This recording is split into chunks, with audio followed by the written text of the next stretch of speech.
తమిళనాడులోని కడలూరు జిల్లాలో ఒక హృదయ విదారక సంఘటన చోటు చేసుకుంది. సెల్వరాజ్ అనే వ్యక్తి మరణించగా ఆయన కుమారుడు అప్పు తన తండ్రి ఆశీస్సులు పొందాలనే ఉద్దేశంతో ఆయన మృతదేహం ముందే తన ప్రియురాలు విజయశాంతిని వివాహం చేసుకున్నాడు.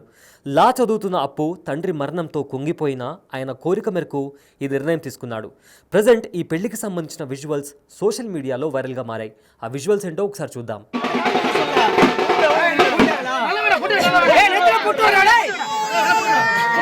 நான் வாக்குல குட்டிக்கு சொல்ல ஏய் கொஞ்சம் பொட்டு வச்சுடா ஏய் கொஞ்சம் பொட்டு ஓடுறா எத்தனை பொட்டு வைடா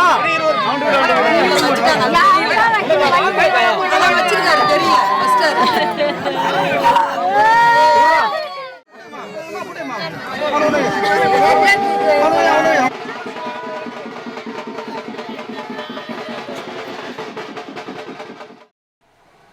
யப்பா என்னடா தாலக்கு மாட்டி யாரச்சு சோப்பு போட்டு சொல்லல குங்குமல்ல சோப்பு போட்டு வர சொன்னா அட உள்ள போய் யாரச்சு சோப்பு தட்டறாங்களா யப்பா என்னடா தாலக்கு மாட்டி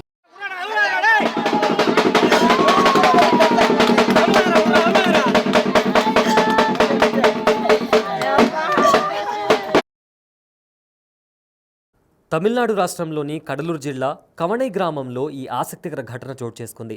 రైల్వేలో పనిచేసి రిటైర్ అయిన సెల్వరాజ్ అనారోగ్య కారణంగా మృతి చెందాడు. అతని రెండవ కుమారుడు అప్పు లా చదువుతున్నాడు.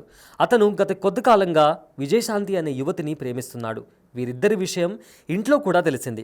వారి వివాహానికి ఇంట్లో వాళ్ళు కూడా అంగీకారం తెలిపారు. చదువు పూర్తయిన తర్వాత పెళ్లి చేయాలని అనుకున్నారు. అలా వివాహం చేసుకోవాలని నిర్ణయించుకున్న వారికి తండ్రి మరణం కలవరపెట్టింది. చదువు పూర్తయిన తర్వాత వివాహం జరిగితే తన తండ్రి పక్కనే ఉండి ఆశీర్వాదం తీసుకునే అవకాశం ఉంటుందని భావించిన అప్పు తన తండ్రి మృతదేహం ఎదుట వైవాహిక జీవితంలోకి అడుగుపెట్టాడు. తమ గ్రామంలోని కౌంజియప్పర్ కాలేజీలో డిగ్రీ థర్డ్ ఇయర్ చదువుతున్న విజయశాంతిని పెళ్లి చేసుకున్నాడు. అంత్యక్రియల మధ్య పుట్టెడు శోకంలో ఉన్న కుటుంబ సభ్యులు అప్పు విజయశాంతిల వివాహం జరగడంతో ఆశీర్వదించారు. ఇలా వీరిద్దరి వివాహం దేశవ్యాప్తంగా పెను సంచలనంగా మారింది.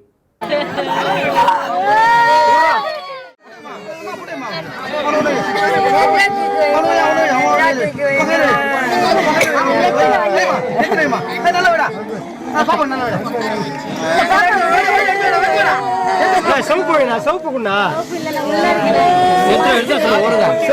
யாரச்சு சோப்பு போட்டு சொல்லல குங்குமல்ல சோப்பு போட்டு வர சொன்னா அட உள்ள போய் யாரச்சு சோப்பு தட்டறாங்களா யப்பா என்னடா தாலக்கு மாட்டி